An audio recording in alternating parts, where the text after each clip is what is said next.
Bonjour à tous et bienvenue à la Comédie de Picardie pour un Délivrez-nous largement consacré à Cyrano de Bergerac, le grand succès d'Edmond Rostand qui a été joué pour la première fois au théâtre de la Porte Saint-Martin en 1897. Cette pièce en 5 actes et en vers fut librement inspirée d'un personnage réel, Savinien Cyrano de Bergerac, écrivain et fine lame qui vécut entre 1619 et 1655. Aujourd'hui, c'est Olivier Mélor, directeur artistique de la Compagnie du Berger, qui met cette pièce en scène à la Comédie de Picardie. On en parle tout de suite avec lui. Olivier Mélor, bonjour. Bonjour. Merci beaucoup d'avoir accepté cet entretien déjà. Vous mettez en scène Cyrano de Bergerac à la Comédie de Picardie. Cette pièce a connu un succès considérable dès son origine, alors qu'Edmond Rostand pressentait un désastre. Il faut quand même beaucoup d'envie et d'énergie pour s'attaquer à un monument comme celui-là. Oui. Oui et non. C'est-à-dire qu'en même temps, c'est des pièces qui sont faciles à jouer. Dans le fond, hein, qui sont longues, il y a beaucoup de boulot, mais c'est très facile à jouer parce qu'on est dans quelque chose de magnifiquement écrit, parfaitement structuré, quoi. Et ensuite, il suffit d'avoir un peu d'énergie, 2-3 idées, et c'est à peu près tout. C'est quelquefois beaucoup plus facile à déchiffrer que des pièces contemporaines. Il faut vraiment faire un travail dramaturgique et des analogies et un gros travail sur le symbole pour faire entendre simplement le sens du texte aux gens. Tandis que là, sur une pièce comme Cyrano de Bergerac, je pense que le sens, il est immédiat, quoi. La lecture est tout de suite facile. Dans cette pièce, tous les genres se côtoient, le drame, l'épopée, on passe de l'action à l'émotion. Ça doit être stimulant de pouvoir jouer sur tous les registres pour un metteur en scène. Disons qu'en fait, c'est surtout qu'il faut respecter la volonté de l'auteur d'avoir mis tout ça là-dedans, quoi. Et de fait, il ne faut pas louper un des passages. Alors, il faut qu'il y ait le combat à l'épée, il faut qu'il y ait la scène du balcon, il faut qu'il y ait la guerre, il faut qu'il y ait la fin assez tragique, il faut retranscrire tous les univers parce que Rostand a voulu les mettre. Et peut-être en mettre un peu trop d'ailleurs. Je crois que c'est fait plaisir, donc nous, il faut aussi qu'on se fasse plaisir. Cette pièce repose sur un quiproquo amoureux. Roxane croit aimer un Christian qui est à la fois beau et éloquent, alors qu'en fait c'est Cyrano de Bergerac qui prête sa voix et sa plume à Christian parce que celui-ci manque un peu d'esprit. Son improvisation surtout. Voilà, son improvisation, au-delà du son fait talent. que Cyrano sache écrire, ce qui était d'ailleurs son vrai cas, hein, parce que c'est un personnage qui a vraiment existé. On en parlera après, tout à fait. Il prête surtout sa verve, quoi. Absolument. La facilité qu'il a à parler aux gens, soit seul à seul, parler d'amour à Roxane, soit vraiment aussi à une salle entière.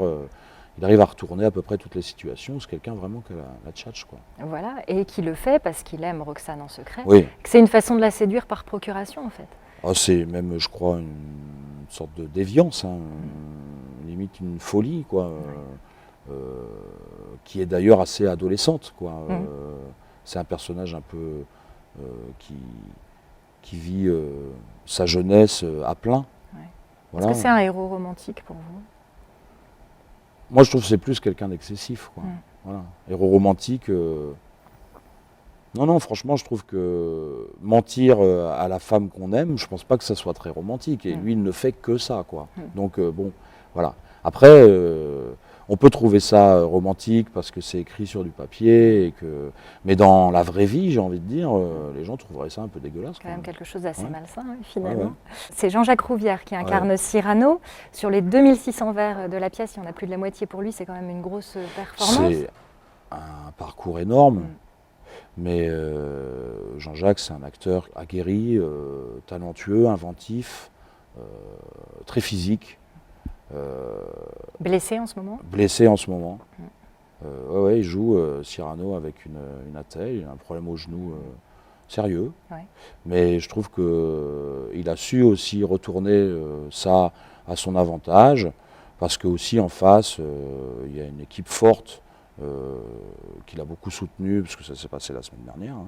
Et depuis, voilà, il tient le coup, parce qu'il sait aussi qu'il a là une chance, je crois, incroyable de jouer ce rôle-là, qui pour un acteur, pour son parcours personnel, est, à mon avis, un moment important, quoi. Vous avez pensé à lui tout de suite ? Oui.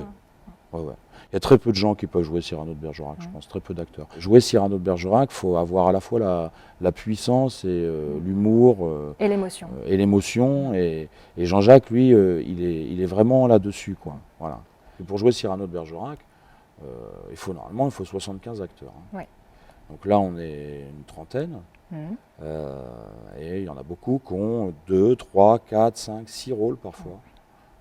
Et pour ça, il faut aussi derrière des gens qui, c'est vrai, s'envoient peut-être un peu moins de texte que Jean-Jacques, mais qui ont l'humilité et l'inventivité de toujours être présents sur le plateau, même s'ils ont une réplique toutes les 4 pages. Il y a toujours une attitude. Ouais, il y a un effet de troupe.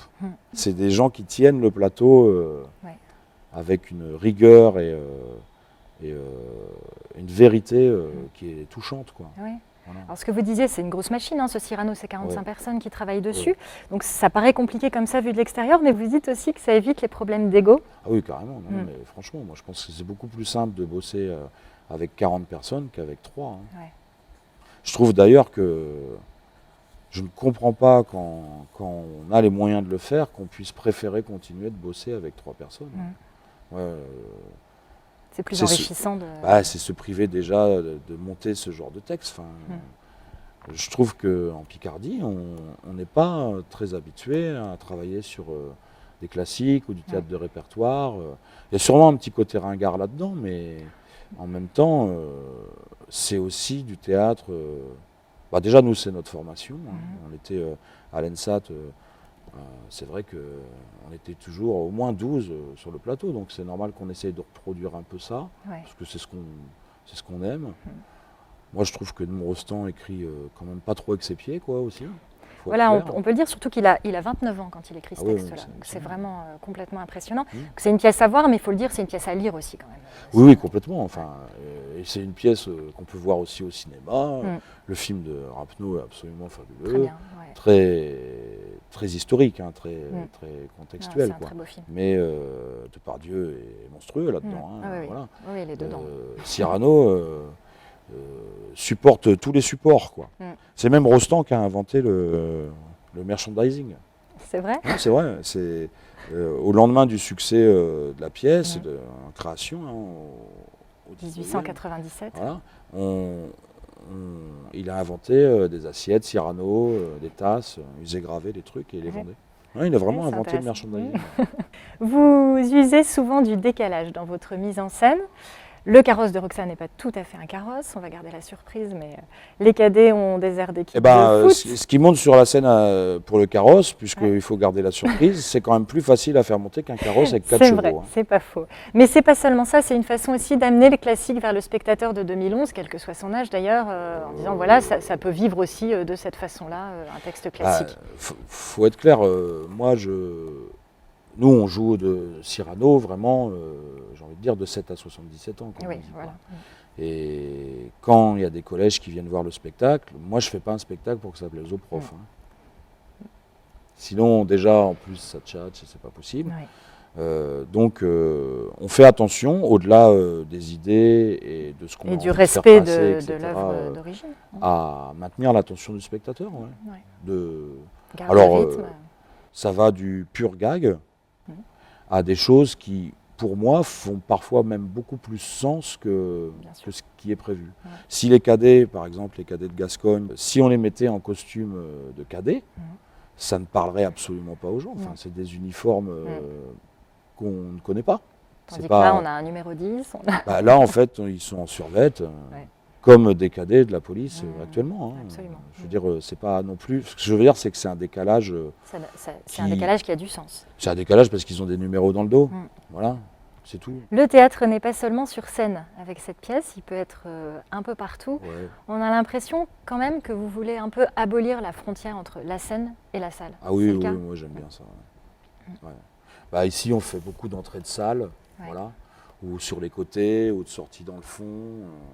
Là, on a la chance à la Comédie de Picardie d'avoir une porte centrale qui peut s'ouvrir. L'acte 4 se joue porte ouverte. Voilà, bon. Il y a des voix qui s'élèvent. Oui, alors ça, c'est aussi une commodité. Hein, c'est-à-dire qu'il y a des voix dans la salle parce que le début du spectacle se passe lors d'un début de spectacle, en fait. À l'hôtel de Bourgogne. Ouais. Et de fait, on a fait des séances d'enregistrement pour remplacer des acteurs physiquement, normalement présents dans la salle, qui font des faux spectateurs. Donc c'est des voix.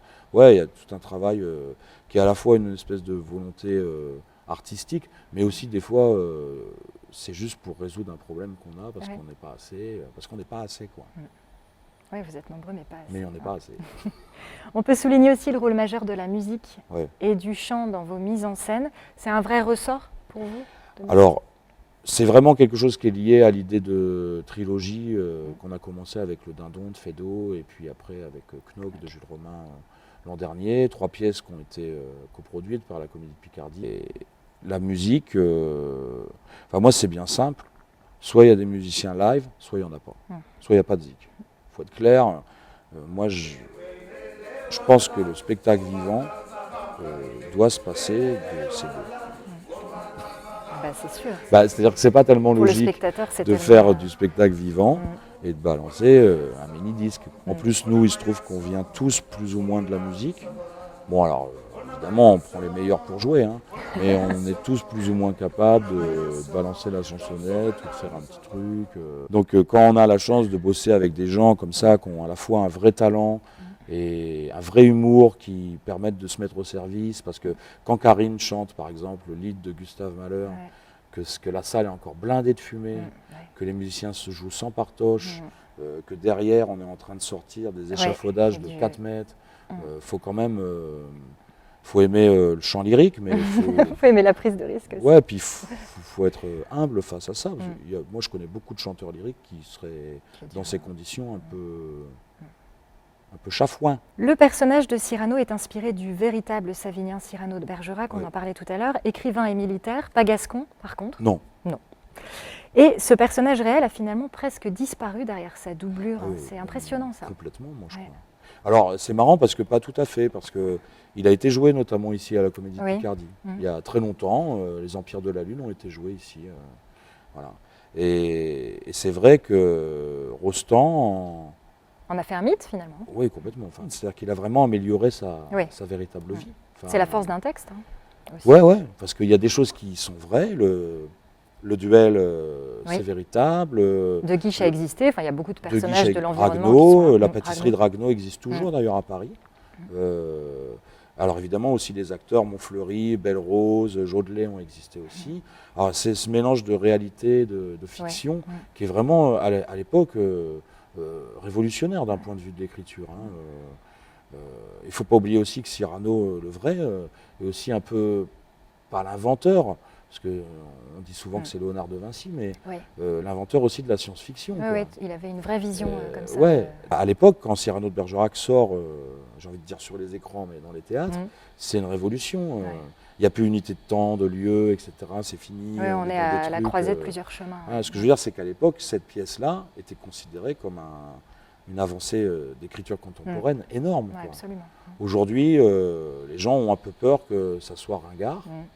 Mais moi, je trouve vraiment que l'histoire de Christian et de Roxane, notamment, peut parler vraiment beaucoup aux jeunes. À travers les époques. D'ailleurs, Adrien Michaud, qui est aussi un comédien qui est avec nous à l'ENSAT, fait un Christian plutôt drôle. Moi, je le dis parce qu'il est super content d'être drôle. C'est aussi une égérie du cinéma d'auteur. C'est quelqu'un qui tourne beaucoup avec Eugène Green, qui a joué dans Le Pont des Arts, dans Toutes les nuits, etc.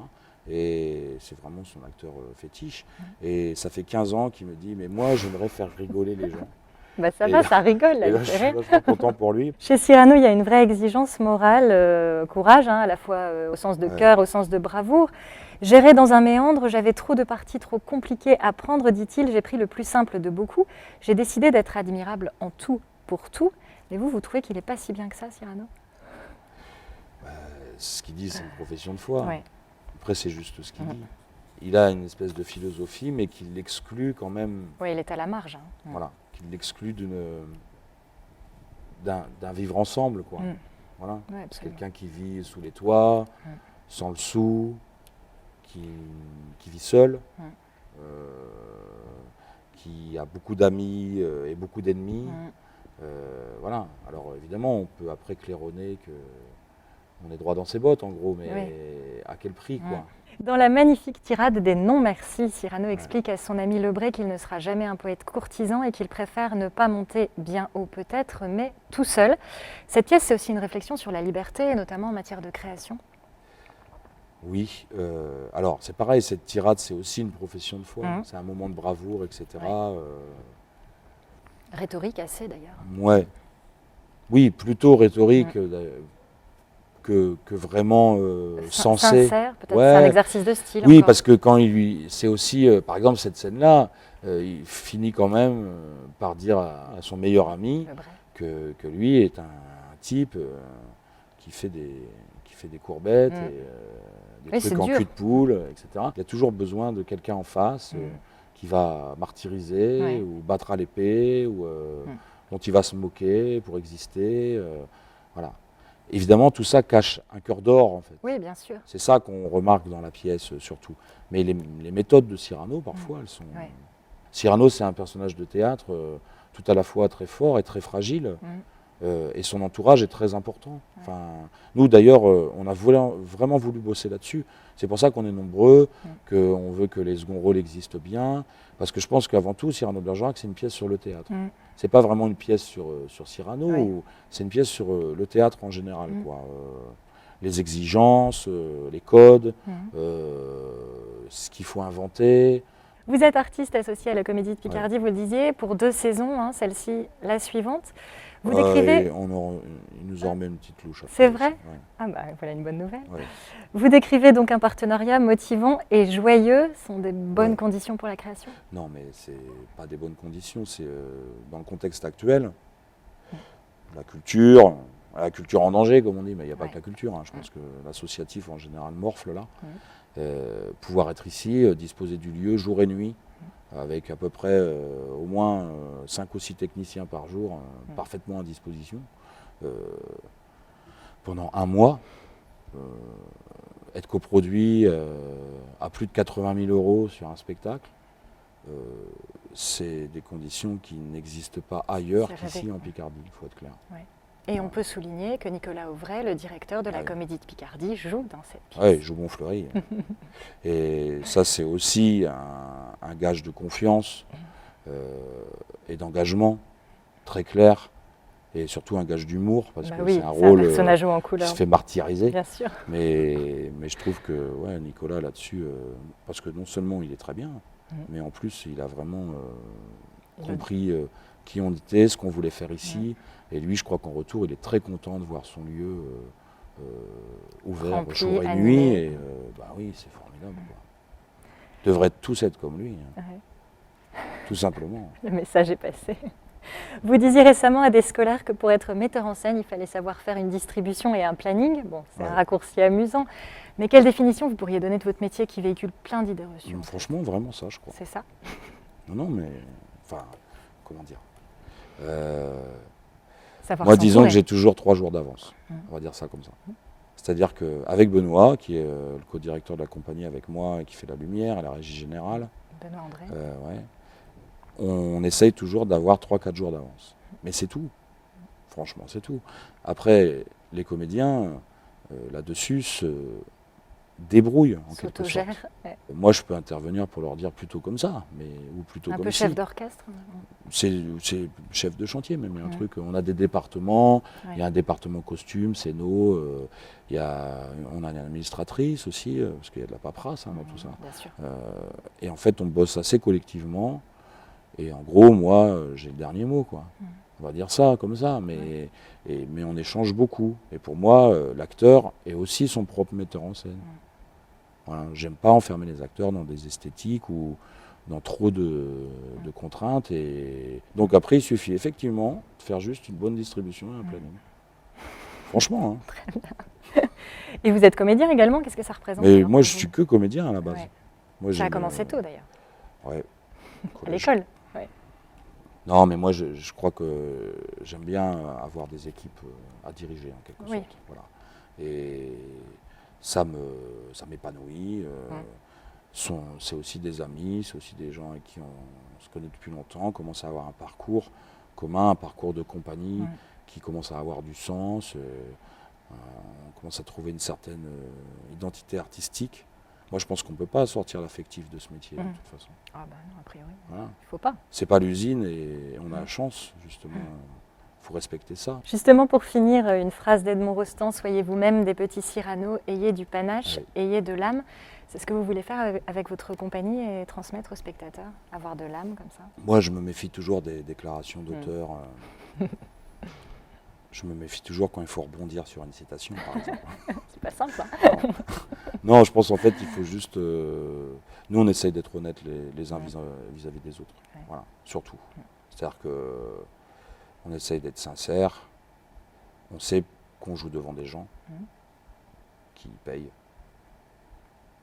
qui sont en droit d'attendre au moins le sens du texte et qu'on ne dénature pas au moins ça. Bien sûr. Après, la vision qu'on en a, les gens aiment ou n'aiment pas, je crois qu'ils aiment bien. Mais voilà, nous on fait ce mix-là entre nous, on discute beaucoup. Quand il y a quelque chose qui ne va pas, on le dit. Quand il y a quelque chose qui va, on le fait. Ouais. La vie d'une compagnie qui reste locale peut être aussi un plaisir, peut être aussi un plaisir communicatif. On peut jouer aussi devant du velours rouge. Il n'y a pas de raison, parce qu'on est de la région, d'avoir absolument besoin de se former ou d'entendre les conseils de ce qui vient de Paris ou d'ailleurs. Quand on bosse en s'amusant et qu'on se respecte, on fait des jolies choses. Ouais. C'est tout. Bon bah, longue route à la Compagnie du Berger, longue et belle route. Cyrano de Bergerac, c'est jusqu'au 19 mai inclus. Oui, date supplémentaire. Picardie, date supplémentaire, bah, c'est que le succès est là. C'est que la pièce attire encore le public. Absolument. Et ça, c'est déjà pas mal. Merci beaucoup, Olivier Mélor. Je vous propose à présent un gros plan sur le plus petit bouquiniste de Picardie. Book in the Machine se trouve rue Saint-Leu à Amiens. Embarquement immédiat. Si vous aimez les livres qui ont déjà vécu, fiction, philosophie, art ou sciences et techniques notamment, vous aimerez Book in the Machine, librairie aléatoire de la rue Saint-Leu, que nous décrit son créateur. Une bouquinerie, je pense, c'est plus approprié qu'une librairie d'occasion. Ça traduit l'aspect poussiéreux du lieu qui est là. Micro-bouquinerie, peut-être, parce qu'il se trouve effectivement qu'elle est toute petite. Et puis je pourrais rajouter de 30 mètres cubes, histoire de dire que ça se passe aussi en hauteur. Voilà, 3 mètres sur 3 sur 3, en gros. On a une vision peut-être intellectuelle de la bouquinerie d'occasion. Et je crois qu'en fait, elle est valide qu'à moitié, cette approche. Au final, c'est aussi un métier qui est très manuel. Par-delà le régal des lettres, bah, c'est le contact, oui, charnel avec le papier. Voilà, le contact chaud comme ça, de la cellulose sur l'épiderme. Et puis effectivement, lorsqu'un livre est un petit peu esquinté, lorsqu'il est écorné, lorsqu'il y a un accroc à la coiffe, eh ben, on le répare, on en prend soin. Et parfois, je suis très heureux de trouver un petit Philippe Cadic qui était épuisé en poche. Voilà, et Milton Lemke de Cadic ou les manuscrits de recettes de grand-mère, par exemple. Ça, c'est toujours un petit régal. Ouais, et puis, effectivement, il y a les reprints de la Révolution surréaliste. Voilà, en bas d'une vieille pile de France Loisirs. Voilà, on fait de belles trouvailles. Je suis collagiste aussi, on pourrait dire. Voilà, on retrouve souvent dans les livres des vieilles cartes postales, de vieilles correspondances épistolaires, des fragments du monde anonyme, dispersés comme ça, qu'on pensait perdus à jamais. Puis j'aime bien les récupérer, les mettre en lumière, les coller sur de vieilles planches de bois. Book in the Machine est certes un commerce, mais c'est avant tout pour les clients comme pour le bouquiniste, une affaire de passion et de curiosité. Je suis très axé roman, notamment de langue anglaise, contemporain, fin XXe siècle. Voilà, puisque je trouve qu'on dit parfois tout autant, sinon plus, dans un roman que dans un traité de philosophie. Je trouve qu'un bon roman en révèle beaucoup sur son positionnement intime à l'existence. J'ai fait mes études à Toulouse de littérature, je les ai finalisées à Paris. Puis ce qui m'amène ici, c'est l'attrait physique, je pense, de l'objet livre. Donc après, où est-ce que cet attrait trouve son origine? C'est sans doute un petit peu difficile à localiser dans mon histoire personnelle, mais ça doit être, comme c'est souvent sans doute le cas, ça se positionne dans la maison de famille. Voilà, donc des piles et des piles de bouquins, parce que la mère était lectrice, et puis on tire au hasard de l'une des piles un titre qui nous parle, qui nous fait voyager, qui nous ouvre à des univers, et puis ça vient de là, et puis on commence à courir les brocantes, les marchés aux puces, les vides-greniers, à faire acquisition de livres à l'unité, en petits lots, et puis en lots plus importants, et puis à se rendre compte qu'en triant dans le carton qu'on a racheté aux bouquinistes qui voulaient déstocker, eh ben, il y a des choses qui ne nous intéressent pas forcément, qu'on a déjà, qu'on peut revendre pour financer la lecture. Et donc c'est ça, je pense, ça m'intéressait de pouvoir lire gratos. Pour financer les lectures d'Hervé Gézéquel et surtout faire vous-même de bonnes affaires, rendez-vous vite dans sa boutique et sur le marché aux livres anciens d'Amiens, où il aime prendre l'air, chaque premier samedi du mois.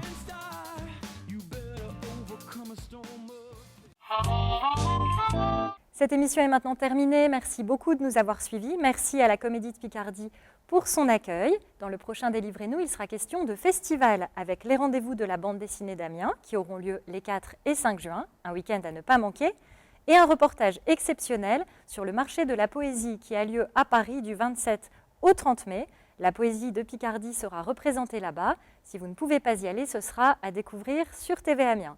Toutes les infos sont sur le blog de l'émission, délivrez-nous.tv. À très bientôt.